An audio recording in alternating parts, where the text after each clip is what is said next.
All right, I think we are recording. So welcome. I feel so grateful that you all could join. My name is Samira. I'll be your facilitator for the evening until 8 p.m. Eastern.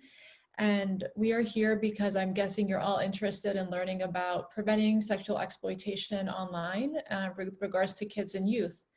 And so this webinar is 90 minutes and it is pretty interactive. So I probably won't be talking for more than 20 minutes at the beginning. We have some poll questions, some chat box questions, and then some small group work. So I always say during webinars, if you need to step away to take care of yourself or anything else in your home, please do. I know we're all zoomed out. So if you need to grab food, water, anything, please do. This is an adult learning environment. So we can keep it to be that way. All right. So I work for an organization called HEART, and HEART is a national nonprofit. We are located across the country, and our goal is health education, advocacy, research, and training. So those are the 4 types of work that we do. And we are explicitly focused on sexual health and violence within Muslim communities and those cultural groups that may associate as Muslim. So health education is what you're witnessing today, webinars, or pre-COVID, we would do in-person workshops across the country. We do a lot of advocacy work as well because we live in systems and these systems dictate sexual health and sexual violence work. And we do research and training. Training is more to do with professionals who work with Muslims. And so that means counselors, therapists, sex educators, anyone who interacts with Muslims, we want them to know as much as they possibly can when they're working with our communities. So our mission in terms of what we hope to accomplish is actually what this webinar will hopefully do is to give you all resources and language to nurture sexual health and confront sexual violence. And we envision a world that's free from sexual violence where we live, work, and pray in. We know that sexual violence is quite rampant in all communities, including ours. And so our goal is to confront it in the ways that we can and to provide support to those who also need it. So we are a women-led team. There are 5 of us that are located in LA, Chicago, and I'm in Virginia, just outside of Washington, DC. And we also have a team of 22 trainers across the country. So that helps us really reach out to communities that we're not living in as staff. And because of COVID, we're doing all of our work virtually. So we have a lot of videos and webinars that we're recorded on social media that you have access to for free and on YouTube. So we're working to meet the needs of people now that our reality has changed and will probably stay changed for quite some time. And I'm going to pass it over to Kulsum to give you a bit of insight about this partnership that allowed us to have this webinar this evening. Thanks, Samira, and hello, everyone. My name is Kulsum. So Power to the Children is a collaborative project between HEART, Samira, and for the moment myself. It really started from a shared recognition that child abuse is unfortunately widely prevalent across geographic boundaries, across socioeconomic status, religions, and that addressing and preventing it really requires empowering parents, empowering caregivers and children with a shared language and age-appropriate terminology. One, to actually prevent abuse from occurring, but also to know the ways to address child abuse if it has occurred, how to support the child or young person in the family and then within the legal system and the context that we live in. Just a little bit about myself. I'm from Pakistan. I work at a nonprofit called the Global Fund for Children in Washington, DC. I've spent about 15 years working in the child protection and empowerment space, both in Pakistan and the US. And through my personal experience, I know that part of the reason that child abuse persists is because it's a difficult subject to broach in our culture because of a lack of shared age-friendly language between the caregivers and children. And so a broader goal of this project of Power to the Children is to equip parents and caregivers and children with the appropriate language and the tools to create safe spaces and have discussions that would prevent child abuse from happening and to find ways to address it should it occur. And then today with the pandemic, as Samira mentioned, and with remote work and school and the very online lives that we are living, children have even more access, which is oftentimes unsupervised in online spaces. So it is extremely important for us to understand how to empower our children to stay safe and protect them in this new normal. So of course, I think Samira will share more on the objectives and next steps and take us through the interactive webinar. So that back over to you, Samira. Thank you, Kulsum. So we have a few objectives, which you may have seen in the workshop description when you signed up. But the first one is, it's important to know the context of what we mean by child exploitation, how it happens, and also statistics and what makes kids vulnerable. Because if you're able to identify those signs within your own kids, then you're able to prevent things from happening much better. We're going to then transition into thinking about a developmental approach to educating kids about exploitation. And so that means thinking about this as a series of conversations over a child's life versus it being a one-time talk when they reach a certain age. And you will all work in small groups to do a lot of that work together. And then you will have some homework, and that homework will revolve around coming up with some device rules for your family. And then we'll be giving you a toolkit that you can use to actually work with your kids collaboratively so that you're coming up with safety guidelines together. Because one of the things we know about kids is they love to ask why and often will push back if they're told to do things without understanding why. So we're hoping this becomes more of like a family event. And also if you're not a parent, if you're somebody who has children in your lives, then you can actually use this with parents to help also create some guidelines and rules as well. So I wanted to do a bit of setting expectations because I think transparency is really important. I will always say at the beginning of workshops, I'm not currently a parent. I'm an educator, and I have worked in schools across mostly Canada as an occupational therapist. So I have a lot of experience in direct work with kids, and that means with parents as well. And so I'm coming to you as an educator, not as a parent, and you're coming with expertise about the kids in your lives, whether you're a parent or a caregiver. And so ideally this webinar is blending the two together.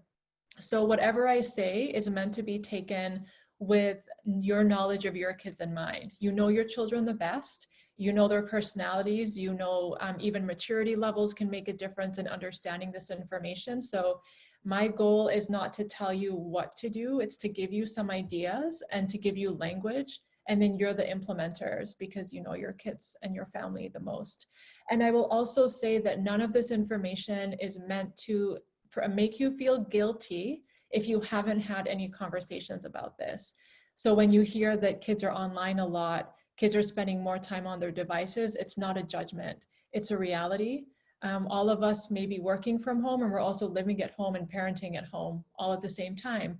And so I always want to make it clear that none of this is meant to be so clear cut and meant to guilt trip you. And so just want to say that apologies if that happens, it's totally not my intention. So we'll keep it very fluid, and you as the experts and just myself as an educator. Usually if this was an in-person workshop, it would probably be around 3 hours, and Kulsum has witnessed when we did one together in DC, Virginia last year, that it's about 3 hours. So we would spend some time talking about agreements because we're in a space together, but it's a 90-minute webinar, so I won't go through this in too much detail. We have a very small group. I will say if you have any questions, please use the chat box, and we'll have some time for Q&A at the end and during this breakout groups. But these agreements also relate to working with your kids on this topic. And so some of this content may be uncomfortable, some of this information might be new, and so take it at your own pace. This is not a one-shot deal where at the end of the webinar, you're experts on how to set boundaries with your kids online. This is a process that may take time. So be patient with yourself and be compassionate with yourself and your kids. And also know that this is difficult and it's complex information and things are changing very rapidly. So we're going to take this kind of as it comes and ensure that we have time and space to be strategic, which is what I'm hoping I can provide as an educator, is strategy. and to kind of maybe get you to be having that educator strategy mind a bit too, to really help us implement this information. All right, so before we jump into what to talk to kids about, it's really important to understand what is exploitation and what's been happening, especially since March, because the pandemic has caused a lot of changes to happen. And I think as parents, kids are often ahead of us or you all in terms of technology. So they know the latest apps and the websites and the games, and parents are often like, what is this new app that rhymes or has alliteration like TikTok? Like, what is going on? And so I think it's good for you all to have some knowledge before we dive into the how. So I'm going to put up a poll question. This is anonymous, so I don't get to see who's answering what. I'm curious about if any of you have rules for your child's devices. So you'll see a screen that has probably popped up in your Zoom. And if you could just vote on what you do, this gives a good idea of where you're all at without me knowing who said what. And if you're on your phone, you hopefully should be able to see this as well. I know we have one person on the phone.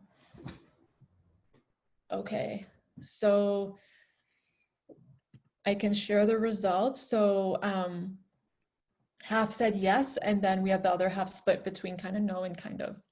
So that's pretty common. When we look at some statistics soon, you'll see that that's certainly the case. And I'm going to now launch the second poll question. And this one is asking about, have you spoken to your child about online safety? So it's a similar question, but a little different. And this could be anything about online safety as well. It doesn't have to be comprehensive.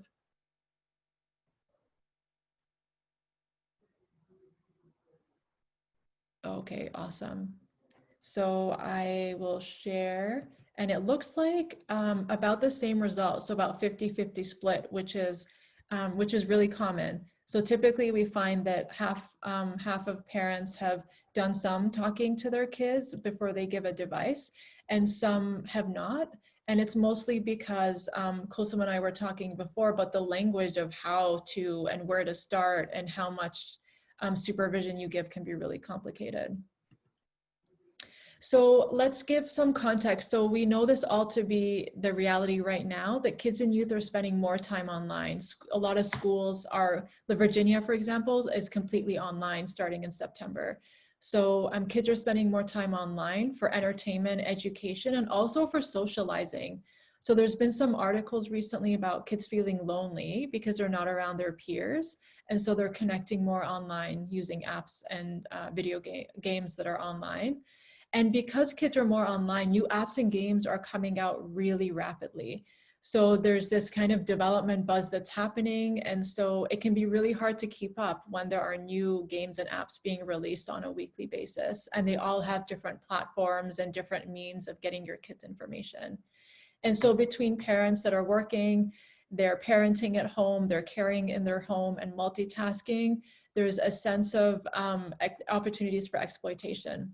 And this is not to say that it's the adult's fault, the caregivers or parents' fault.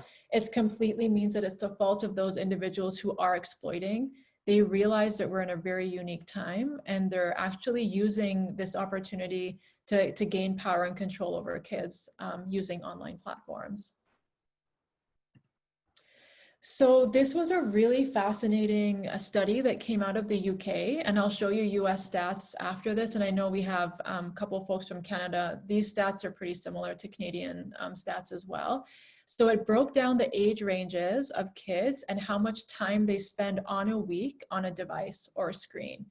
And so just want you to be aware that the second age 5 to 15, that's an average. And then we have the ages broken down underneath.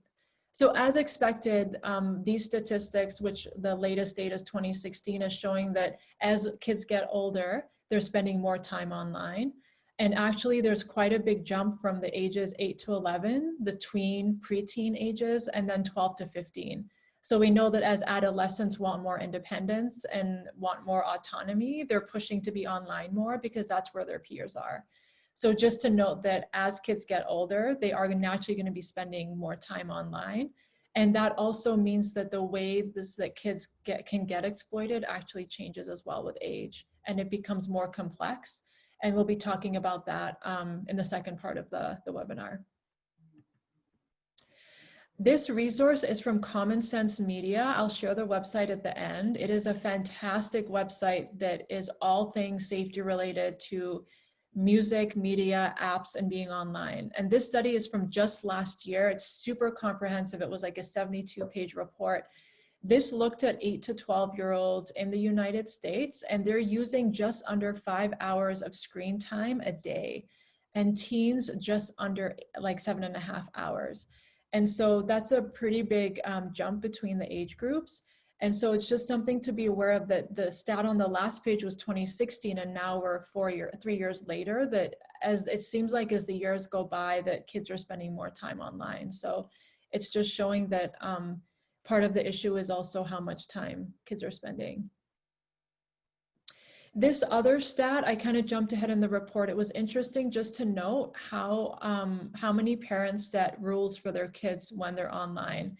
When we look at the tween age, which is around 8 to 11, about 50% of parents were tracking their kids' devices last year, which is a pretty good number. And then once kids hit 13 and up, it went down to 26%, so it cut in half. And so this is very typical if we think about teenagers. And it's also just giving you all a sense that the poll that we did reflected that. And so we're all in the same boat of not more than half of parents really setting rules for their kids, which is part of the equation for prevention. So there have been some statistics that have been coming out since the COVID pandemic started in March of 2020.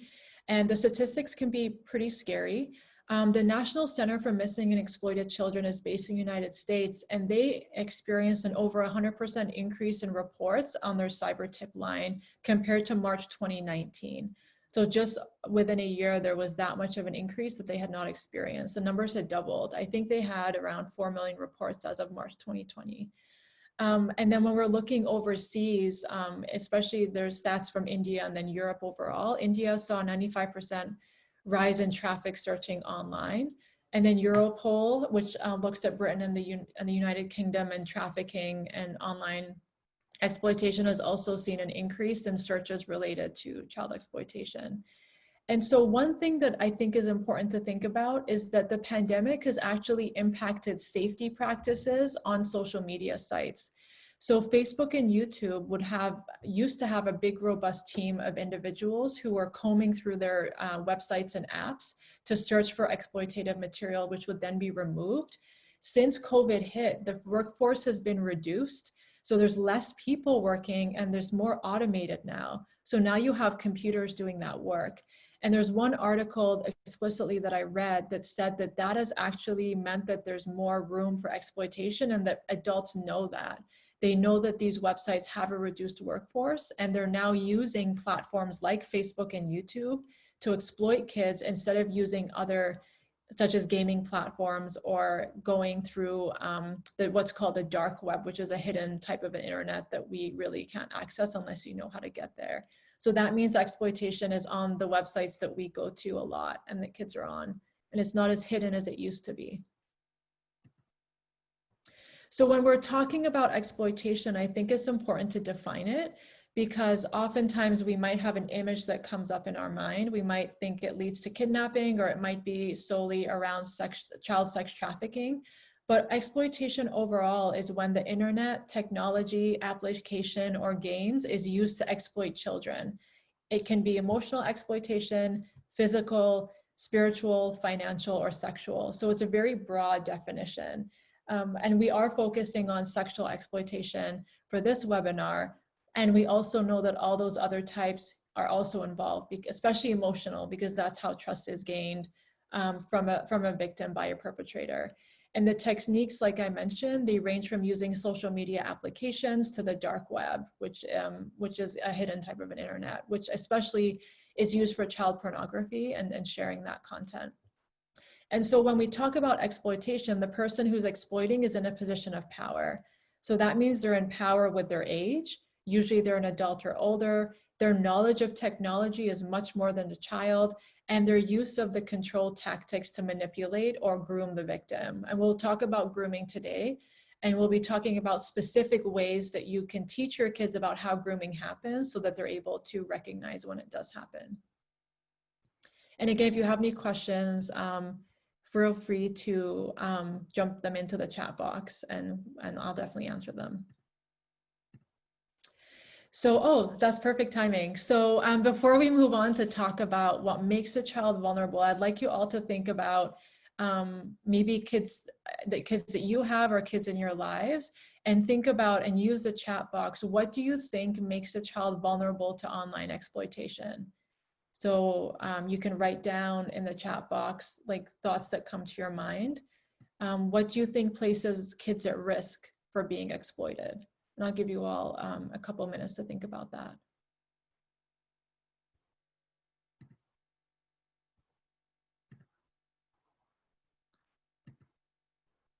Yes, so Dr. Sitz, yes, limited experience and knowledge. Do you mean with regards to technology? Like they're naive, absolutely. Naive. Kids are so quick to trust. They are very naive and innocent. And that's usually a good trait. We don't want them to be jaded, but in this case, it makes them vulnerable. Relationship issues at home, absolutely. So that can impact a child's self-esteem and self-worth. And it can make them more easily exploitable if they're seeking that attention. Parents not communicating to kids definitely can leave them vulnerable to exploitation. And it's not the cause of it though. So just want to clarify that it can lend to risk. Attention seeking. So yeah, kids who maybe are not getting enough attention or love at home might be wanting that. And so getting it through somebody online is something that's quite common, especially when we're thinking about teenage girls who haven't been spoken about with healthy relationships, and loneliness too, for sure. So those are all very true in terms of what makes a child vulnerable. So appreciate you all sharing that. So these are some of the things that research has shown makes children vulnerable to exploitation. So unsupervised device and online access, that seems really self-explanatory. Parents not creating a safe space to talk.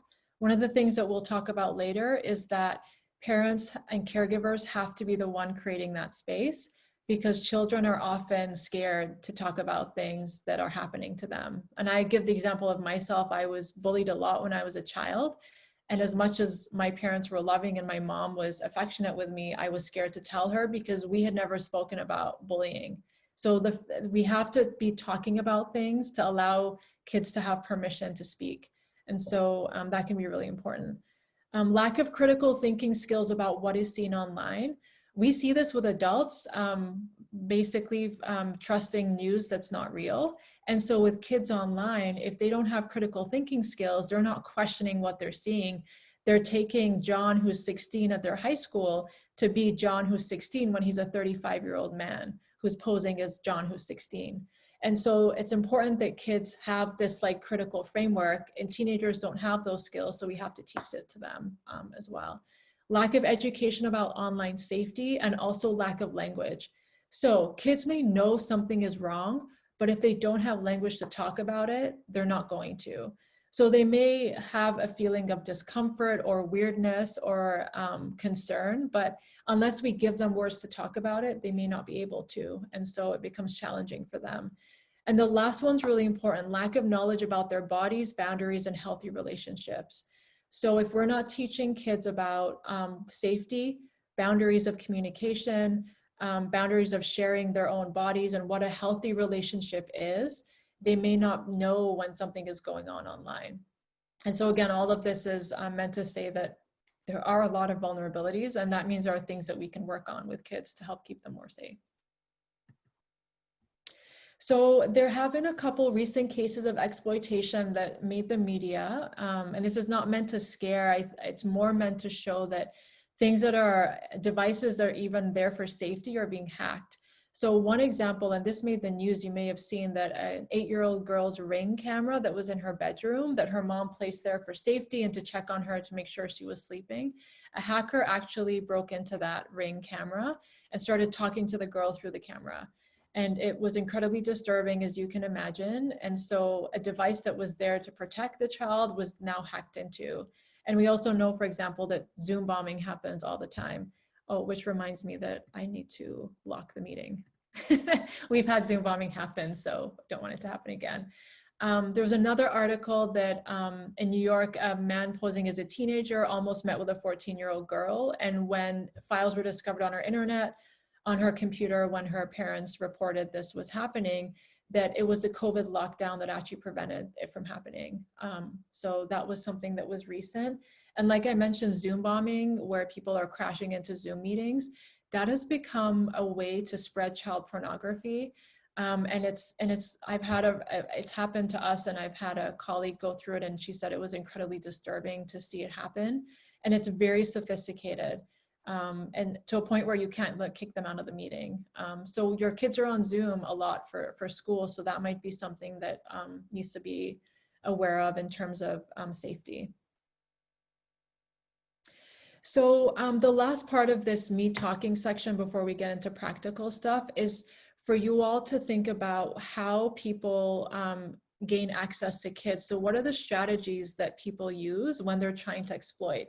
And this is really important that you teach your kids these details, because when we just talk about somebody online who's a stranger who's trying to hurt you, that's very abstract. So it's really good to give kids as much detail as possible.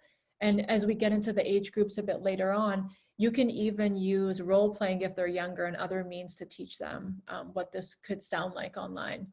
So grooming, which we'll go into more detail, is, some of you mentioned this, a lot of overly complimenting kids, focused attention, gifts, offers, kindness, money, the all showering with attention that happens. And this is usually the first step to exploitation. And it's used to gain a child's trust and for them to gain secrecy over the relationship. There's also been a lot of instances of blackmailing. And so basically explaining that when someone tries to get you to do something by threatening you or making, and usually the threat is not real, but for kids, we know, like you said, kids are naive and trusting, they believe it to be real. And so the threat is often felt as if it was real. This is especially relevant for teenagers, those who are 12 and up especially, is when an exploiter is acting like a similar age of the opposite sex or gender, for example, and then they're thinking that they're in a relationship with someone. Especially true when we don't talk to our kids about relationships and communication and they're seeking that. It can be very easy to fall into that. And a lot of relationships and datings, generally speaking, of teenagers is happening online. And so this can be really confusing for kids, because if they're not spoken to about it, they may not have the questions to kind of critically think through what's happening. Another means is luring. So this is very similar to grooming. It's basically when a person makes themselves seem older or younger than they actually are. And so it makes it easier to commit a crime when they're seen as a youth, for example, because then they're able to gain the trust of a child if they're seen as the same age.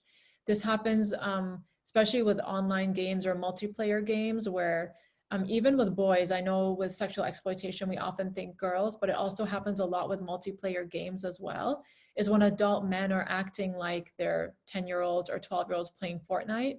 And then they have access to kids that way because it's a multiplayer game. And kids, when they get into the game, they often lose their critical thinking and a bit more nuance with understanding what's happening. Persistence is often a strategy used. So even when a child will say no, that the perpetrator will keep pushing to a point where the child eventually just gives up. And so this is something that would need to be spoken about to your child, that even if you say no, it may not be taken seriously. So to be aware of when you're being pushed, and when you say no once and it's not respected, that's usually a sign that there's something going on. And then using pity or guilt. So making a child feel guilty that they're hurting someone's feelings, that they're letting someone down in a game, that this is normal. what they're asking for, if it's an explicit picture, for example. So they'll make the child feel guilty and force them into doing what they want them to do. And then finally, sextortion or sexual exploitation.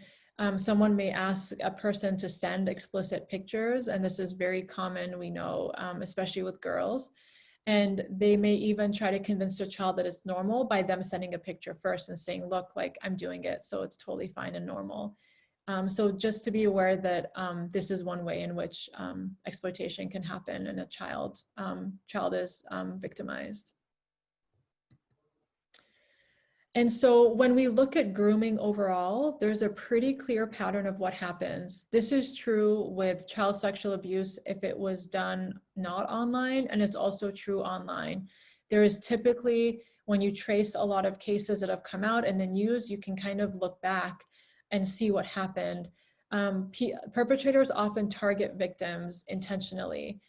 Whether it's on Facebook and Instagram, where the account is public for a child, or there's information that identifies who they are, where they live, what school they went to, the perpetrator can then act like a child from that school because they have all that information. And so they'll identify a victim, they'll do things to gain trust and access, shower with attention, and then they'll start playing more of a role in the victim's life. So that might mean more online communication. It might mean that the victim's then being isolated because they're kind of waiting for that communication to happen. They're dependent on it. Oftentimes there's secrecy around the relationship, because without secrecy, it's harder to exploit a child because they may talk to someone such as their parent or an older sibling about it. And then contact, if it was in person, physically, but if we're talking about online, then it would become increasingly sexual in nature because the child has now been groomed to a point where it might be possible and they're being trusted. And then ultimately the perpetrator controls the situation. They control the narrative. We know that children and youth have control over very little things in their lives. And so someone who is harming them is the one that is ultimately controlling the situation. And at that point, it might be really hard for the child to identify what's really happening. So there are some indicators of online exploitation that you might see in your child's behavior. And also I want to say that this isn't a checklist. Like I said, all children are different. So it's things to pay attention to. And I typically tell parents, if a child is acting outside of their expected behavior for what you know about them, then it might be a red flag. So if you see changes to your child's behavior or mood that can't be explained by anything else, it might be something to think about, to talk to your child about. They might be wanting to spend more time online than usual. They may be asking for it, and that might be a sign that you might want to ask them, oh, how come, like what's going on? They may appear preoccupied when they're not online. So they might appear distant or withdrawn. They might also be externalizing, so that boys especially tend to show fear or sadness as anger. And we often blame it as a behavioral problem, but it might actually be that they're going through something and they can't verbalize it and there's a lot of anger. And also another sign, which we'll go to in more detail, is inappropriate sexual knowledge for their age. So having worked with kids and done this for a while, there is sexual development that's typical. So we expect kids to kind of do things, even though we might be shocked by them, that shows that they are getting a sense of their bodies, but there's also knowledge that kids may have that is outside of their age and developmental level. That may indicate that they've been exposed to something that may indicate exploitation. So these last two slides will show, give you a bit of an acronym to know what is typical sexual behavior and what is atypical if we're talking about exploitation. So the acronym for ages 0 to 10 is GRAMS. And so the ones that are underlined are going to be the ones that are problematic. So typically if we have two toddlers that are playing show and tell, or 3-year-olds that are playing show and tell by pulling their pull-ups down, if it's good humored, if they're close, for example, they're two friends that are playing with each other and they stop when an adult tells them to stop, that's normal child sexual behavior. Typically it's normal and then it stops. If it's repeated, if the sexual behavior is adult-like, if it causes you concern, then it's going to be problematic, and it's probably going to mean that you'll need to investigate it. And also if it's done in a sneaky way, So typically when kids are caught like playing show and tell, it's spontaneous play, they're not really ashamed about it. But if they're sneaking it and they're shame related, then it might be something to talk to your child about. It may not be appropriate child sexual knowledge and behavior.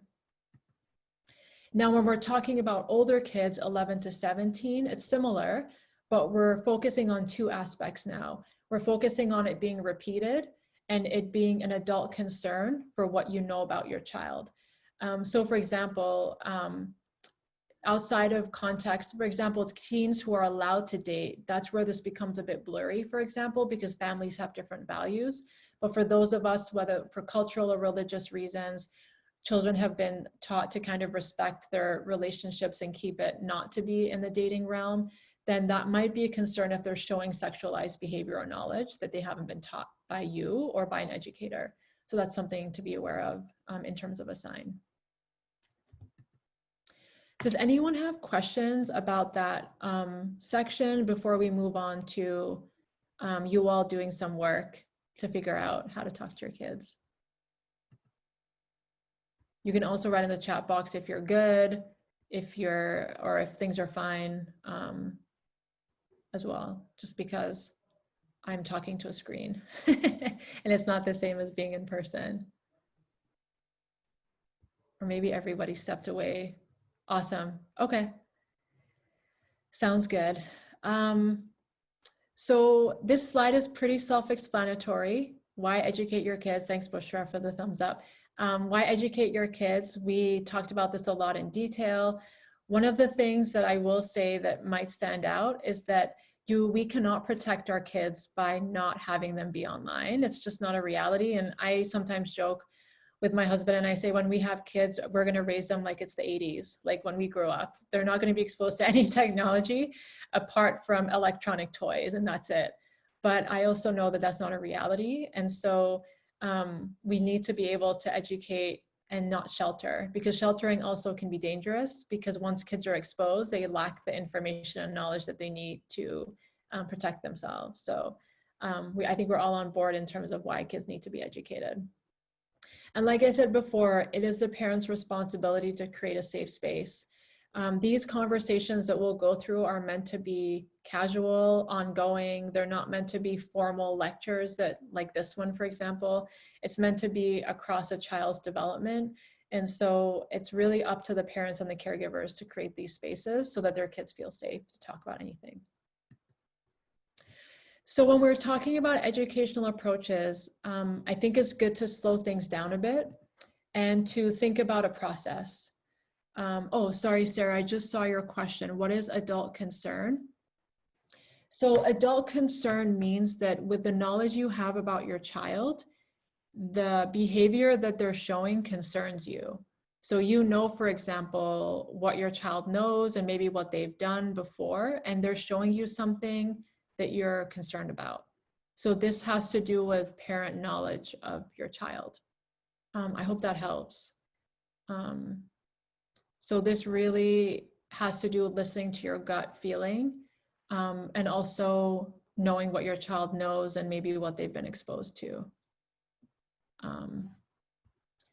And we're going to get to the resources later on once we go through the breakout rooms that you'll be assigned, and then you'll get all of the stuff together. Awesome. I'm glad, Sarah, that it helped.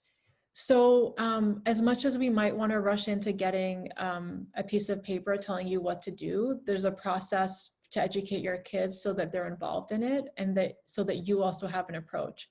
So the first thing like this webinar is doing is educating yourselves so that you have information. The second step will be to think about brainstorming guidelines for device use. So before you talk to your kids, it's good to sit down with your husband, your partner, or whoever you're parenting or caregiving with to think about like, what are our family values around using devices? And what are we going to talk with our kids about being on board?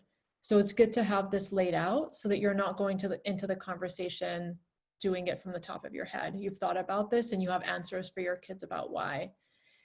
You will want to develop a plan for your kids initially. So especially if they're younger, you will sit down as parents and plan everything out, and then you'll share it with them and you will help them implement it. As they get older, you do it with your kids. So it's sitting down with your kids, especially if they're 7 or 8 or older, where they have more intellectual ability. You sit with them and you talk about internet safety, and you ask them, let's come up with a plan together as a family, and we're going to stick with it as a family. So it doesn't seem like so much like children, you do this. It's more about this, we're all in this together. And as adults, we're going to model the exact same things for ourselves, because we also have to walk the talk that we're telling our kids. And then you will have an ongoing process of seeing how the rules go for your kids and your family. And you may need to do that process multiple times. So again, it's a cycle. It's not meant to be a talk, rules, put your device away and you're done. Like this is meant to be ongoing as a child ages and develops. So what I'm going to do now is I'm placing you in breakout rooms. So you'll be in 2 rooms with probably 3 people each. I won't be part of it because I'm the host of the webinar, so I'll have to stay on this side. And you're going to be assigned 2 age groups and 2 questions. And so what you'll have is about 10 minutes, and you're going to answer those questions for your age group. So essentially what you're doing is brainstorming device guidelines and what's appropriate to educate your kids for those ages, and you will bring it back to all of us. We're going to discuss it as a group, and then I have slides that actually go through where you're at. So we're going to be going through the age groups and then talking about what and how to educate. But I wanted you all to do the work just to see where you all were at. So we will start with the first breakout room. So for those who did the ages 3 to 5, can one of you unmute and then just talk about this first question? Like, what would you want to educate them about based on what they typically do online if they're ages 3 to 5?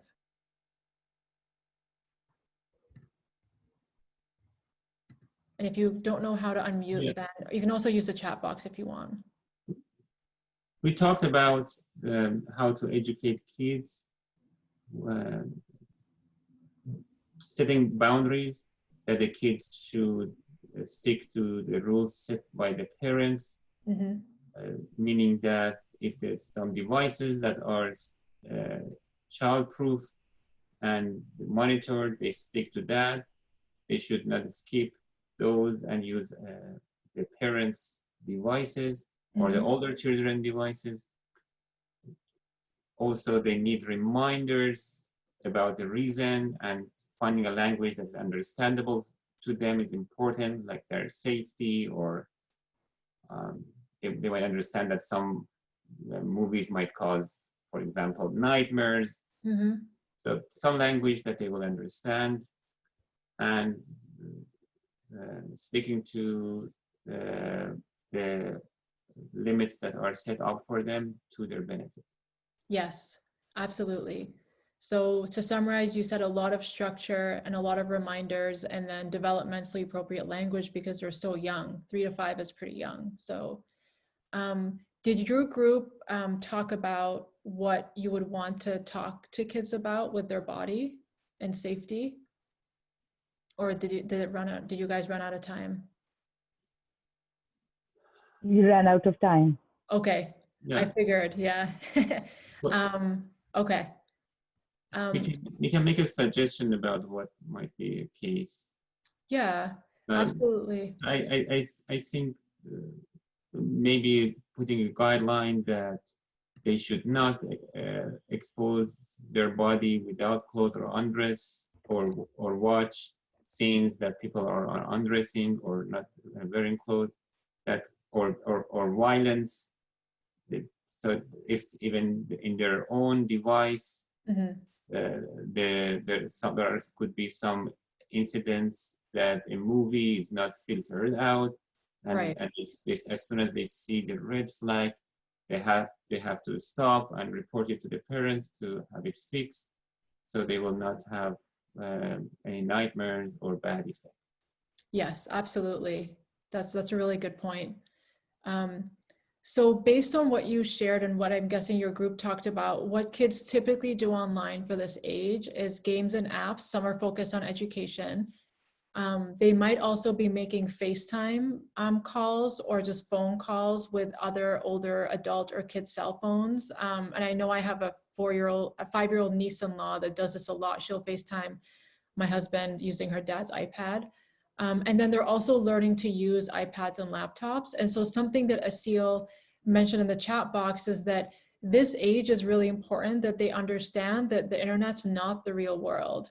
And I think for kids this young, it can be really hard to understand that it's not like a world, it's a different world in there and it's not real. So the real things are what they can see and experience and touch around them, but the internet's not that. So I think that's a really good point to make, so that they understand that there's a difference between the two and that their life is here physically, and that the internet is something that we use as a tool and it can be fun, but there are limits to it and there are also dangers with it. Now, in terms of what you want to teach your kids at this age, which is preschool or early elementary, it is developmentally important to teach them about their private parts. Whom do we show our private parts to, talk to them about? Because this is where you set boundaries, and you also talk about who are safe adults and who are not safe adults. So if children can learn about their body in this way and it's comfortable for them, then anything iffy that comes up online, they will already know that it's crossing a boundary that their parents have set with them. And so it is important that we use proper anatomy to teach terms to the kids, so that there's no shame or misunderstanding about what our private parts are. And also at the same time, you tell kids what you do or do not share online. So for example, a child should not share information about their family. They should not share information if they know phone numbers for safety. They should not share their address. They should not share their last name even. Sometimes it's good to actually keep that anonymized. So setting boundaries with kids about what is good to share and what is not safe to share at a young age, so that they also know if they're going to school physically, that they have boundaries already set, so that when they're interacting with others, they know what's home information and what's private, and then what is public. And so distinguishing that will be really important for these ages. And this age can be fun because there's a lot of videos that talk about online safety. You can role play with them. You are using devices with your kids because they're so young. So there's a lot of trust building that can happen at this young age. And that sets a really good tone for older ages too. Now, in terms of 6 to 9, did someone else from group 1, did you want to chime in? Did you get to this age group or not? Were you only on the first age group? And you can use the chat box as well if you don't want to unmute, because we can just go through this. Yeah, we didn't get to this age group. Okay, thanks, Kulsum. So now if we're talking about older kids who are elementary age, so let's think about grades 1 to 4-ish, what they're doing online has become a bit more sophisticated. So it's not just FaceTime calls with family. It is also with regards to games and apps. They might be using technology for education. And even though a lot of social media sites are ages 13 plus, like you have to agree to that term when you sign up, a lot of kids are on social media and they're under that age. And so a lot of 9-year-olds are on social media and have Instagram accounts, for example. And so it's important that we distinguish that kids are using the internet for more sophisticated reasons. And at this age, they might be getting their own devices. So I think research is showing that most kids are now getting smartphones around age 9. Whereas before it used to be around age 11. And in my generation, it was a flip phone when I was in college. So things have really changed. And so parents are buying iPods, for example, or smartphones for their kids. And so that is a whole world that is opening up when you can connect to Wi-Fi. And so something that's really important, and Asil, I see your question and a comment I'll get to in 1 second. Something that's really important to think about with this age group is now more boundaries for online communication. This is where you'll want to talk about ways in which kids are exploited. They're older, they can understand. So talking to them about blackmailing, about luring, about bribing, about fear tactics, all of that, you can talk to your kids about that because they should be able to understand if you provide examples to them. So that means also telling them again what they do and do not share about themselves. So oftentimes kids will place the schools that they go to in their social media profiles. They'll have photos which show family members. they'll be an open book because kids are innocent and naive unless they're told not to share that information. So it's really important to share with them. And also that not everyone they meet online, they should know is being honest. They should know that online is the easiest way to pretend to be someone you're not. And we see that with the way people filter their pictures and are able to share confidently. And so they have to have more skills to know that what they see online, take with a grain of salt, like really question what you're seeing, and know that people are misusing the internet to harm others as well. And then the last thing that's really important is to talk to your kids about pornography in this age group. The average age of first exposure to pornography, most of the time it's accidental. 90% of the time it's accidental, is age 8. So that means by age 8, kids have seen something explicit online. And that does not mean that it is a video, pornographic video, for example, but there are images that are sometimes stumbled upon when kids are doing a homework search that is accidental. So we have to teach kids what pornography is if we're talking about exploitation and safety. So now we're talking about sexual health education. Kids need to know what they're seeing and why it's explicit and what to do when they see it.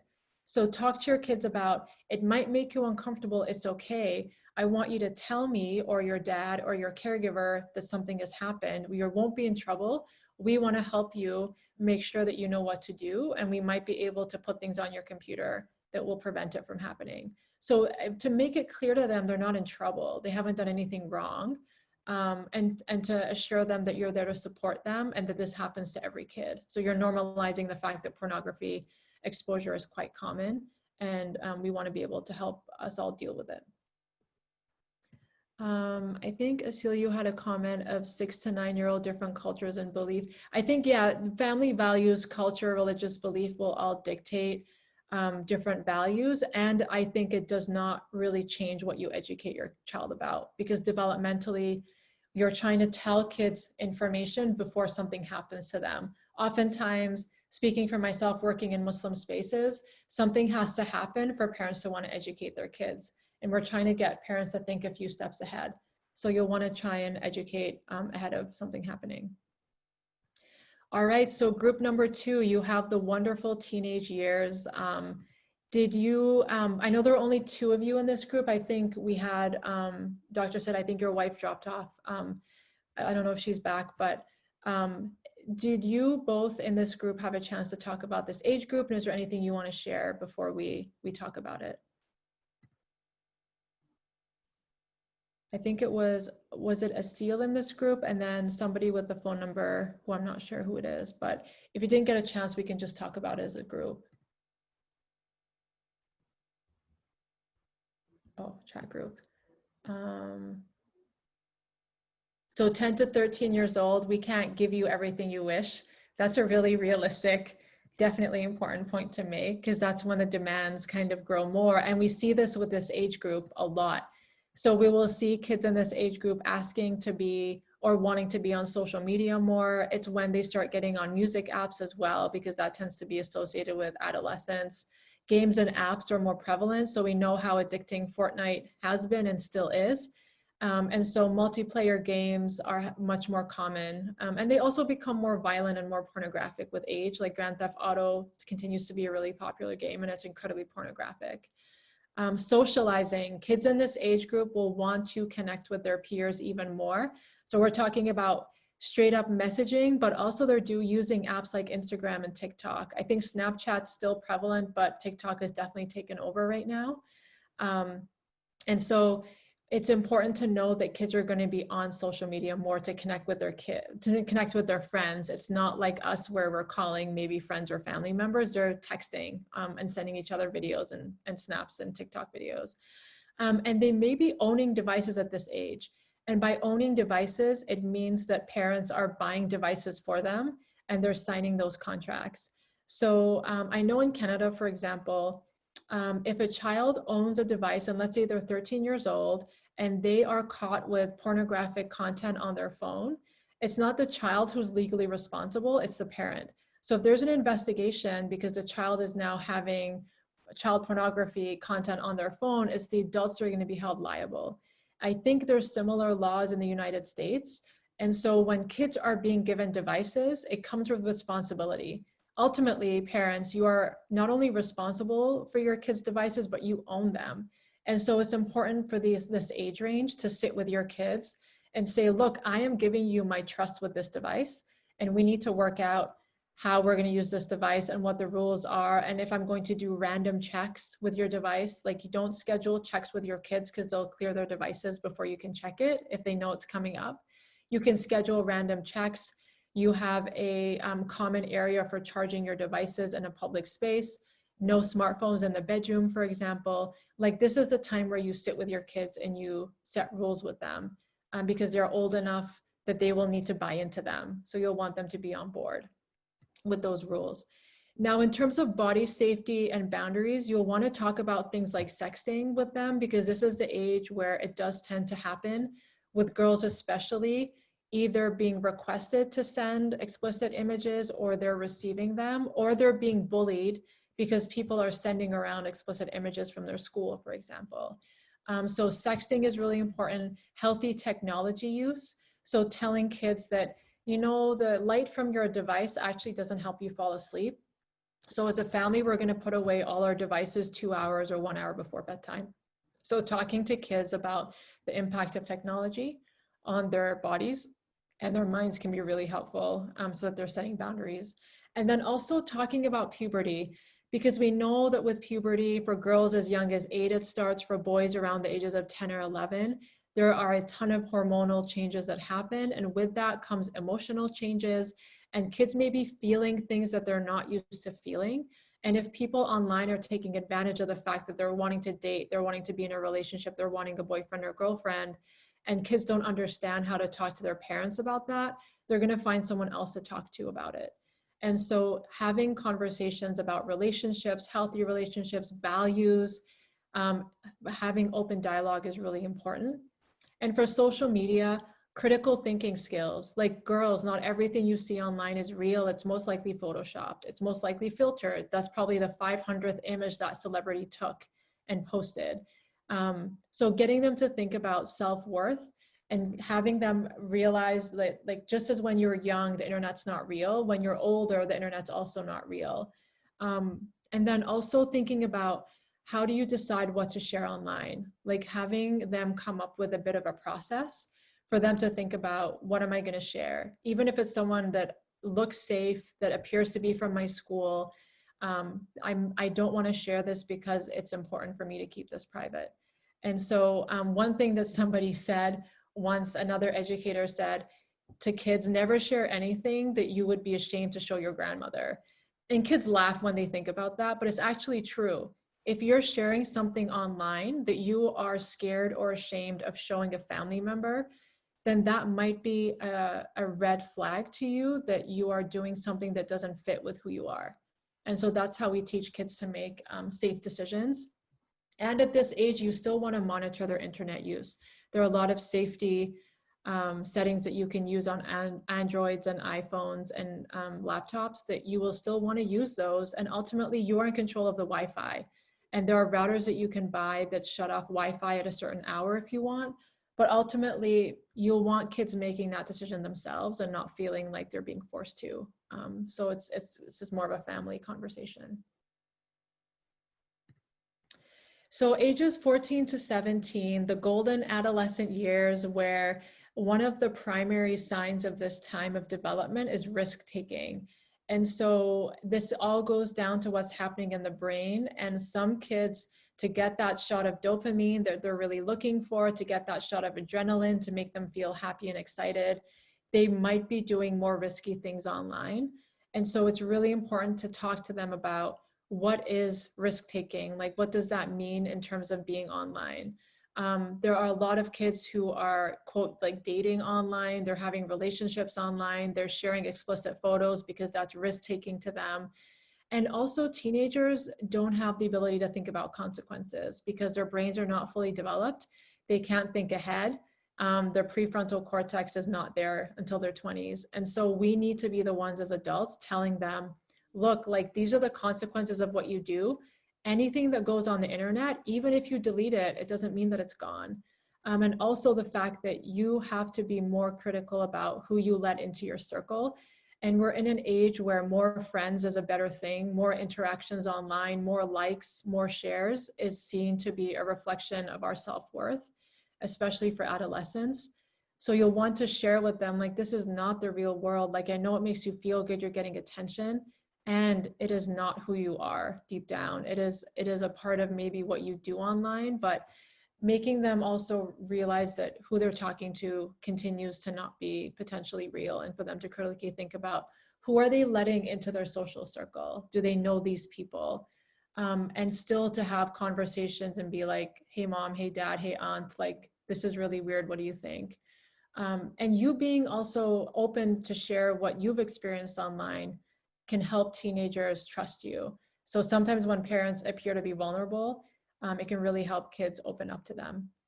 And so you'll want to talk about healthy relationships still, self-worth from the inside out, and think about risk-taking and critical thinking skills. So now we're at like an older age group. So this is where you're thinking about what do they need to know as they're entering into adulthood as well. Because after 18, yes, legally they're 18, they're adults, and still you'll want to have some sort of connection, more of a friendship / mentor one, for them, and to also realize it's hard and kids will make mistakes, and also to say that all of this does not mean that kids may not be exposed to something that is unsafe online.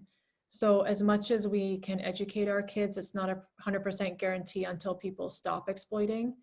And so you'll want to equip your kids as much as possible, and then leave the rest up to that, and just having that relationship with your child.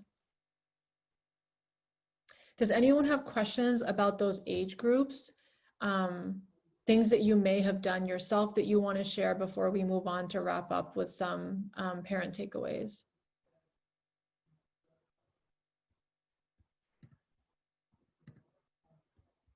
And if not, I'll just keep going, because I realize we're towards the end.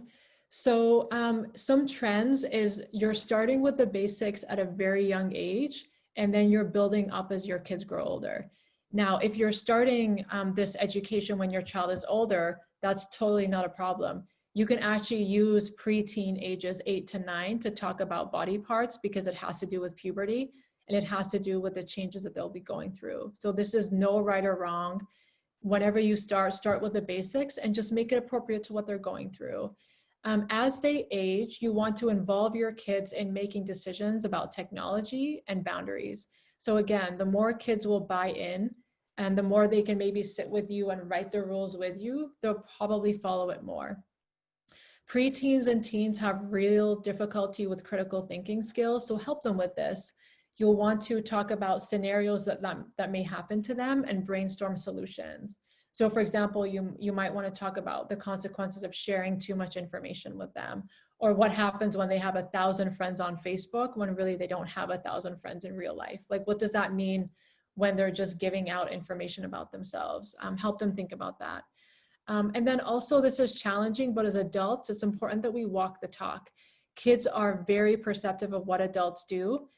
Even around my nieces and nephews when we visit, I'm very cognizant of how much I'm on my phone and what I'm doing, because I want to show that, hey, when I'm with you, I'm giving you my attention.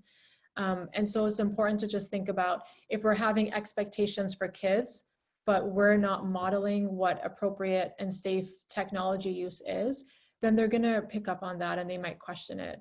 And just be ready if your kids ask. And also, can we think about family times when there is no technology?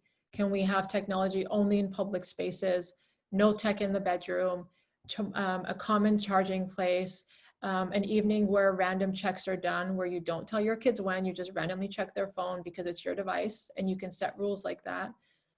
So just thinking about all of these together when we're having these conversations.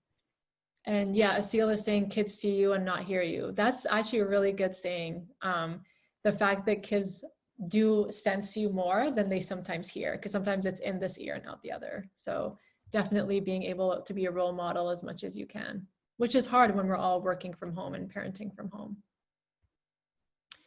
So an acronym that we've developed to kind of summarize this, and I'm going to drop a toolkit in a couple minutes that's called The Talk, and it goes through sexual health conversations for safety.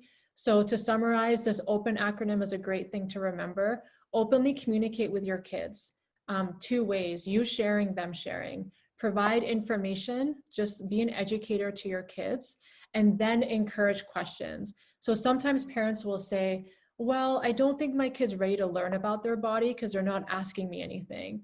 And I'll say, well, that might be true, they're not there yet, but in most cases it's because kids are not aware that they have questions or they may not have the language.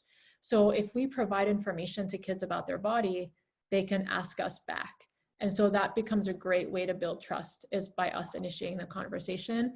And you'll really want to normalize conversations around puberty and sex.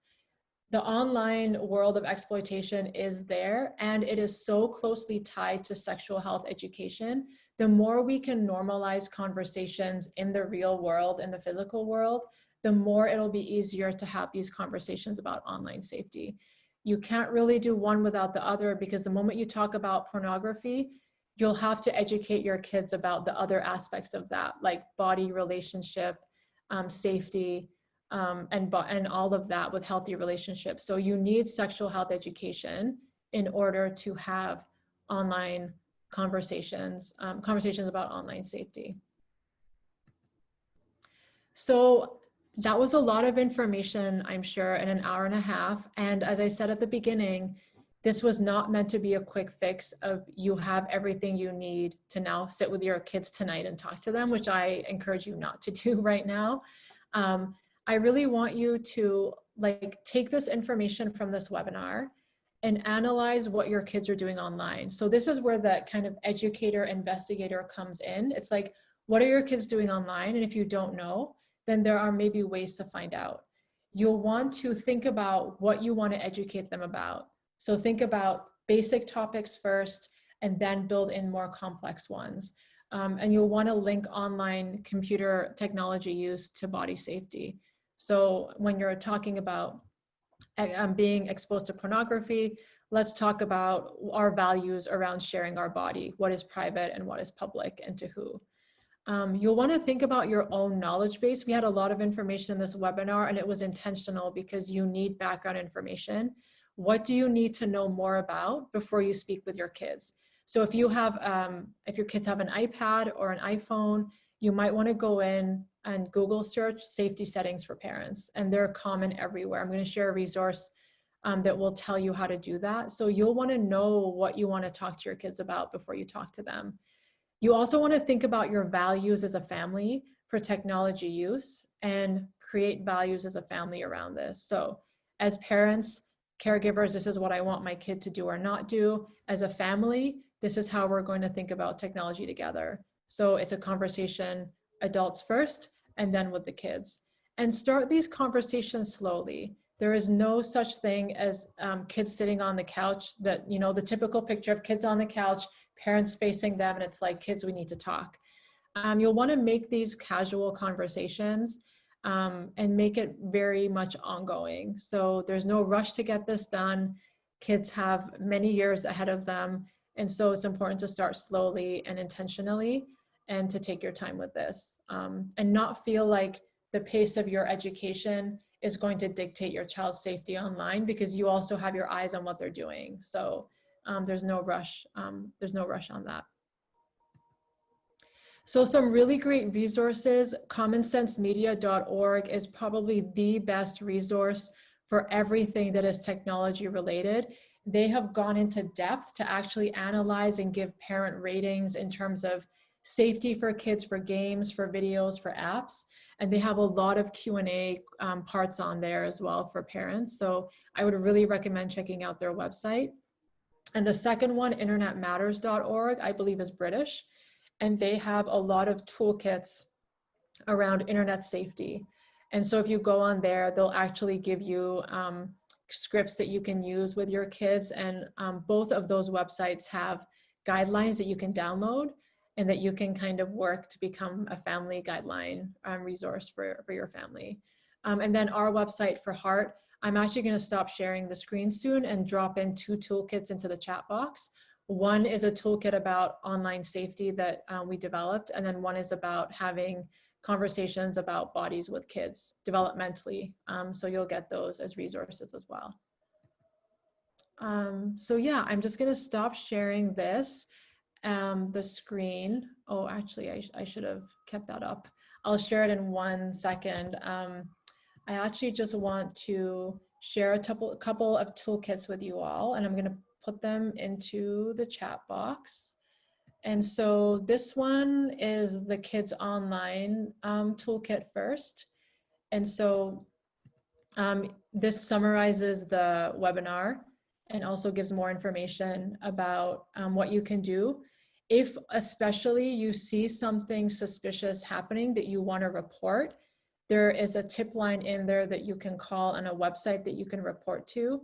And that does involve sometimes the authorities because police are the ones that will investigate exploitation. God forbid that that happens to anyone, that they may have to be involved. And then the second toolkit is our parent guide for educating kids across the developmental lifespan. And so you can download both of those directly from the chat box. And they're a good summary of what we just talked about.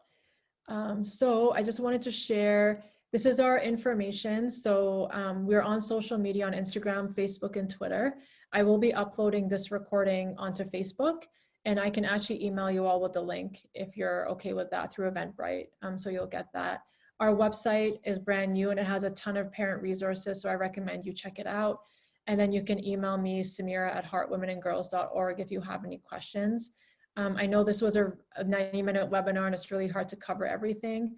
And I wanted you all to know that you have more than enough information to continue this with your children. And you are parents and you know your kids the best. So we are here and I'm here to support. So you can reach out with specific questions, or if you can't find anything, just let me know. And I'm happy to support you on the side as much as possible. So yeah, that brings us to just around 8 o'clock. So if any of you have questions, I can stick around. You can use the chat box or you can unmute. Otherwise, feel free to leave the webinar. I know everyone has a lot going on, and I hope it was helpful for you all. Yes, thank you very much. It was great. Appreciate it.